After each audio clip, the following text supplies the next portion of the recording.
Hello friends, आज हम start करने जा रहे हैं एक बड़ी ही प्यारी सी poem, a poem by Emily Dickinson, और जिसका टाइटल है सक्सेस इज़ काउंटेड स्वीटेस्ट। तो फ्रेंड्स, आज के लेक्चर में हम इस पोएम को वर्ड टू वर्ड एक्सप्लेन करने जा रहे हैं हिंदी में, और इसी के साथ साथ पोएम की बैकग्राउंड और पोएम की पब्लिशिंग ईयर से लेकर everything about the poem will be discussed here. तो चलिए फ्रेंड्स, लेट्स स्टार्ट। देखिए, इस पोएम की बात करें तो इस पोएम को कहा जाता है पोएम नंबर 67। पोएम नंबर 67 भी कहा जाता है, और जिसकी फर्स्ट लाइन है सक्सेस इज़ काउंटेड स्वीटेस्ट। तो इस नाम से भी जाना जाता है इसको, और पोएम 67 के नाम से भी जाना जाता है। पोएम की अगर बात करें तो the poem deals with compensation, और कंपेंसेशन किसे कहते हैं फ्रेंड्स? प्रतिफल को।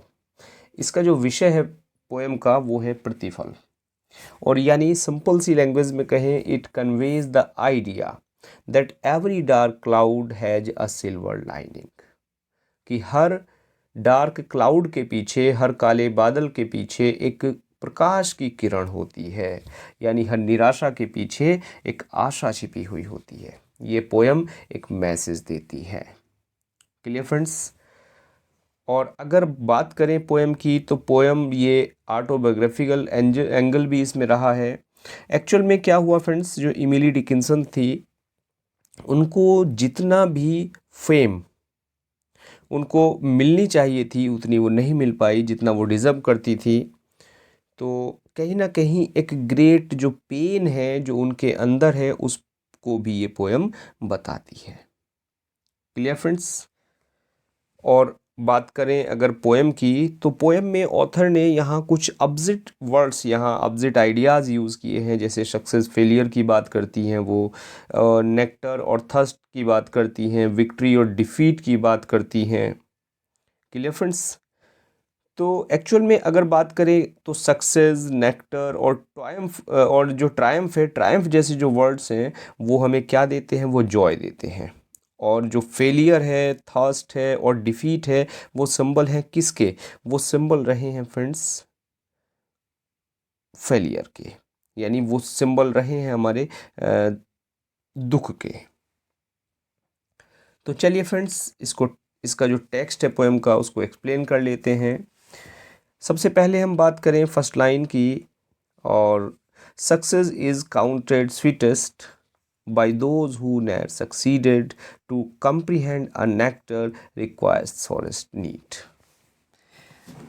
देखिए, success is counted sweetest, success sweetest मानी जाती है। जो सक्सेस है वो स्वीटेस्ट होती है। किसके लिए स्वीटेस्ट होती है? जो सबसे मधुर होती है, मधुरतम होती है सफलता उनके लिए, by those who never succeed, जो कभी सफल नहीं हुए। यानी सफलता किसके लिए मायने रखती है? जो व्यक्ति कभी सफल नहीं हुआ, वो सफलता का जो सही मीनिंग है, जो सही मतलब है, जो सही अर्थ है, सच्चे अर्थों में सफलता क्या होती है, वो केवल वही व्यक्ति जान सकता है जो जीवन में असफल रहा है।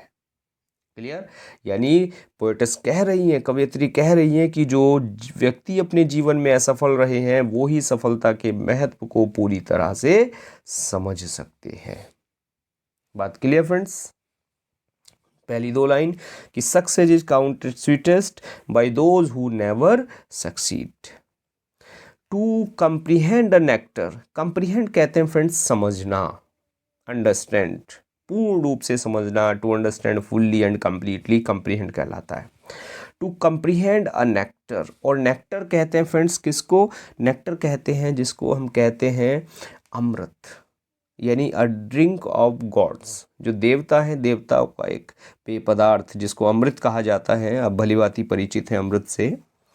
तो नेक्टर को समझने के लिए, to comprehend a nectar requires sorest need, और सोरेस्ट, सोरेस्ट कहते हैं फ्रेंड्स अत्यंत पीड़ादायक, और नीड कहते हैं जरूरत, आवश्यकता, और सोरेस्ट नीड, और यहाँ सोरेस्ट नीड का जो मतलब है वो हो गया थर्स्ट, प्यास। और कैसी प्यास? Dying thirst. कहते ना कि ऐसी प्यास लगी है कि अगर पानी ना मिला तो ये व्यक्ति मर जाएगा। तो वो जो प्यास है, बिल्कुल एक्सट्रीम लेवल की जो प्यास है, उसके लिए यहाँ ऑथर ने वर्ड यूज़ किए हैं सोरेस्ट नीड, कि एक व्यक्ति जो पीड़ित है, किससे पीड़ित है? प्यास से, और उस लेवल पे पीड़ित है कि अगर उसकी प्यास ना बुझी तो वो मर जाएगा। वही व्यक्ति समझ सकता है, बढ़िया से समझा सकता है आपको क्या, एक नेक्टर का मीनिंग, मीन्स वही व्यक्ति अमृत का जो अर्थ है वो बता सकता है। वही व्यक्ति अमृत का जो रसास्वादन है वो कर सकता है और उसको बता सकता है कि उसकी क्या वैल्यू है, वो व्यक्ति जो मरने जा रहा है, जो पीड़ित है प्यास से। Clear friends? तो यहाँ देखिए, अगर बात करें पोएम की पहली 2 लाइन की, तो जो 2 लाइन की जो पोएम शुरू होती है फ्रेंड्स, ये एक एफोरिज्म से शुरू होती है। और एफोरिज्म क्या है, लिटरेरी टर्म्स में डिस्कस कर चुके हैं हम हालांकि इसको डिटेल से। तो एफोरिज्म क्या है? एक स्टेटमेंट होता है ट्रुथ का जो expressed in a concise witty manner, एक विटी मैनर में बताया गया है। और विटी मैनर क्या है भाई? सक्सेस किसको स्वीटेस्ट हो रही है? जो कभी सफल नहीं हुआ। यानी सफलता को कौन जानता है? जो व्यक्ति असफल होता है। बात क्लियर हो गई फ्रेंड्स? तो चलिए आगे बढ़ जाते हैं। फर्स्ट स्टेंजा क्लियर आपको? स्टेंजा छोटी सी पोएम है और बड़े प्यारे स्टेंजाज हैं। Not one of all the purple host, the purple host, the purple host का मतलब है एक युद्ध में भाग लेने वाला सैनिक। और यहाँ इस स्टेंजा की बात करें तो जो ऑथर है, ऑथर ने यहाँ इमेजरी का यूज़ किया है, यानी कल्पना, मनोकल्पना कहते हैं जिसको, कल्पना कहते हैं, इमेजरी कहते हैं, वो फिगर स्पीच, वो डिवाइस, यहाँ लिटरेरी डिवाइस ऑथर ने यहाँ यूज़ की है। Who took the flag today, took the flag का मतलब होता है won the battle. Who took the flag today, आज, कि आज जो सैनिक क्या कर लिया है, जिसने, who took the flag today, आज जो सैनिक जीत गया है। Not one of all the purple host, और वह व्यक्ति, वह सैनिक जो युद्ध में भाग लिया है जिसने, और युद्ध को जीत लिया है। हालांकि आज एक युद्ध में जो अनगिनत सैनिक हैं वो भाग लेते हैं, लेकिन जो विजयी पक्ष के सैनिक होते हैं उनमें से पोएटस कह रही है नॉट वन ऑफ ऑल, कि उनमें से एक भी सैनिक ऐसा नहीं है कि जो युद्ध के वास्तविक अर्थ को या विजय के अर्थ को स्पष्ट रूप से बता सके। Clear friends?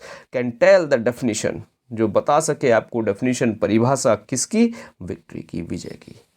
यानी वो कह रही हैं कि not one of all the purple host, all the purple host, युद्ध में भाग लेने वाला सैनिक, who took the flag today, जिसने आज युद्ध को जीत लिया है, कैन टेल द डेफिनेशन, वो आपको नहीं बता सकता परिभाषा उतनी क्लियरली विक्ट्री की।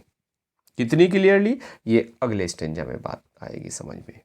यानी एक युद्ध में अनगिनत सैनिक भाग लेते हैं, लेकिन विजयी पक्ष जो होता है उसके सैनिकों में से एक भी सैनिक ऐसा नहीं है जो स्पष्ट रूप से और निश्चित रूप से विजय के वास्तविक अर्थ को समझा सके।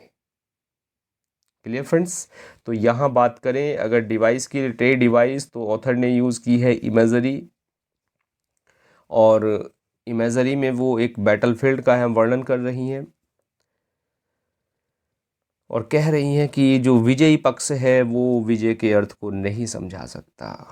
और कितनी क्लियरली? एज ही डिफीटेड डाइंग, जितनी क्लियरली डिफीटेड, डिफीटेड मीन्स हारने वाला, और डाइंग मीन्स मरने वाला। यानी डिफीटेड डाइंग, एक ऐसा व्यक्ति जो संघर्ष में पराजित हुआ है, एक ऐसा सैनिक जो संघर्ष में पराजित हुआ है और इतना अधिक घायल है कि अब वो डाइंग, यानी अब वो मृत्यु के प्रवेश द्वार पर है, अब वो मरने वाला है। Clear friends? On whose forbidden ear, और फॉरबिडन ईयर कह रहे हैं कि जो पराजित सैनिक के कान है। कैसे? फॉरबिडन, यानी पराजित सैनिक के कान। The distant strains of triumph burst agonized and clear. Distant कहते हैं फ्रेंड्स दूर को, और स्ट्रेन, स्ट्रेन का मतलब होता है friends song and music, and Triumph कहते हैं विजय को। बस्ट कहते हैं फटना, एक्सप्लोड होना, फूट जाना। एगोनाइज्ड कहते हैं पीड़ा देना, पीड़ादायक, despair, full of despair. And clear कहते हैं स्पष्ट रूप से। तो देखते हैं यहाँ क्या कह रही हैं पोएटस। वो कहती हैं कि एक पराजित व्यक्ति, एज ही डिफीटेड, एक पराजित व्यक्ति, और कितना पराजित, इतना पराजित कि वो मरने वाला है।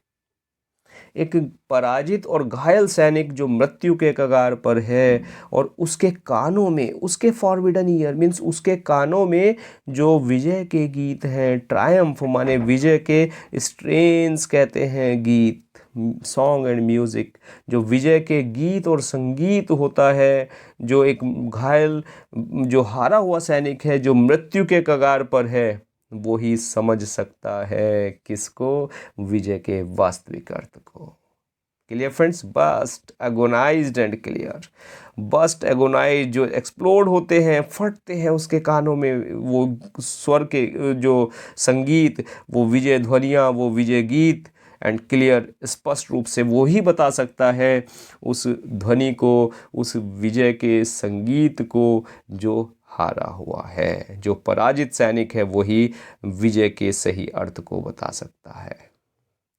क्लियर फ्रेंड्स, एक्चुअल में क्या होता है, जब सैनिक, जब विजयी सैनिक होता है तो विजयी शत्रु से जो डिस्टेंट शिविर होता है उसमें जब उसको विजय के गीत सुनाई देते हैं तो उसकी जो पराजय है, निराशा है और अपमान होता है एक हारे हुए सैनिक का, उसको घोर पीड़ा पहुंचाता है, और उसका जो दुख है और जो अभाव है वो उसको बताता है कि विजय का जो अर्थ है वो क्या है। स्पष्ट रूप से उसकी जो सही महत्व है वो उसको बता देता है, क्या महत्व है विजय का। क्लियर। और जब जो दुख होता है उसका, वो जो ड्रम विजय के गीत बजते हैं, वो जो साउंड है, वो जो म्यूज़िक है, वो उसको कितना पीड़ा पहुंचाता है, तो ये तो एक हारा हुआ सैनिक ही जान सकता है, कोई जीता हुआ सैनिक नहीं जान सकता। क्लियर फ्रेंड्स, अगर हम किसी एग्ज़ाम में फेल हो गए हैं, नहीं क्रैक कर पाए हैं, तो केवल हम जान सकते हैं कि उस एग्ज़ाम की क्या वैल्यू होती है, बशर्ते उन व्यक्तियों के मुकाबले, उन एस्पायरेंट के मुकाबले जो उसको बीट करके सफल हो गए हैं। क्लियर। तो यानी पोएटस कह रही हैं असफलता ही सफलता का सच्चा अर्थ बताती है। वो व्यक्ति जो असफल है वो ही बता सकता है what is success, success is counted sweetest. बात क्लियर है फ्रेंड्स, तीनों स्टेंजा क्लियर हुए। आई थिंक मज़ा आया होगा पढ़ने में, समझने में पोएम को, और डेफिनेटली आपको अच्छी लगी होगी। छोटी सी पोएम, ओनली 3 क्वार्टरेन है, यानी 4-4 लाइन की यहाँ स्टेंजा है, यहाँ 3 क्वार्टरेन पोएम में यूज़ हुए हैं। और बात कर लें अगर मीटर की, तो ये पोएम लिखी हुई है आयम्बिक ट्राईमीटर में, और जो ये लास्ट लाइन दिख रही है आपको, ये है आयम्बिक पेट्रामीटर में। एक जस्ट ए मिनट फ्रेंड्स, ये वाली है देखिए, जो 5th लाइन है पोएम की, ये है आयम्बिक टेट्रामीटर में। बाकी सब ये क्या लिखी हुई है, आयम्बिक ट्राईमीटर में लिखी हुई है। और अगर इसकी राइमिंग की बात करें तो राइमिंग ABCB हमें दिखाई देती है। देखिए देख लेते हैं, जैसे डाइंग है और ईयर है, ट्रायम्फ है और क्लियर है। देखिए कैसे राइमिंग निकालते हैं, एक बात समझ लेते हैं। यहाँ डाइंग, इसको A माना हमने, ईयर राइम नहीं कर रहा तो ये B हो गया। अब ट्रायम्फ देखिए, ऊपर A और B से किसी से राइम कर रहा है, डाइंग या ईयर से नहीं कर रहा, तो ये क्या हो गया, C हो गया।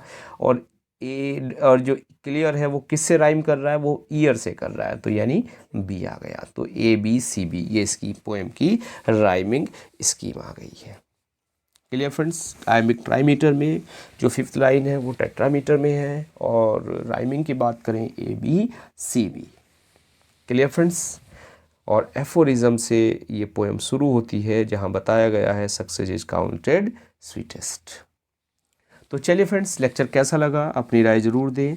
और इस पोएम के फ्रेंड्स, हाँ, पब्लिकेशन की और बात कर लेते हैं हम, कि पोएम कब पब्लिश हुई, कैसे पब्लिश हुई हैं। ये जो पब्लिश हुई थी पोएम, ये पब्लिश हुई थी एनोनिमसली इन द ईयर 1864। और किस में पब्लिश हुई थी, एक वर्क था पोएटस का, Brooklyn daily union, Brooklyn daily union में पब्लिश हुई 1864 में।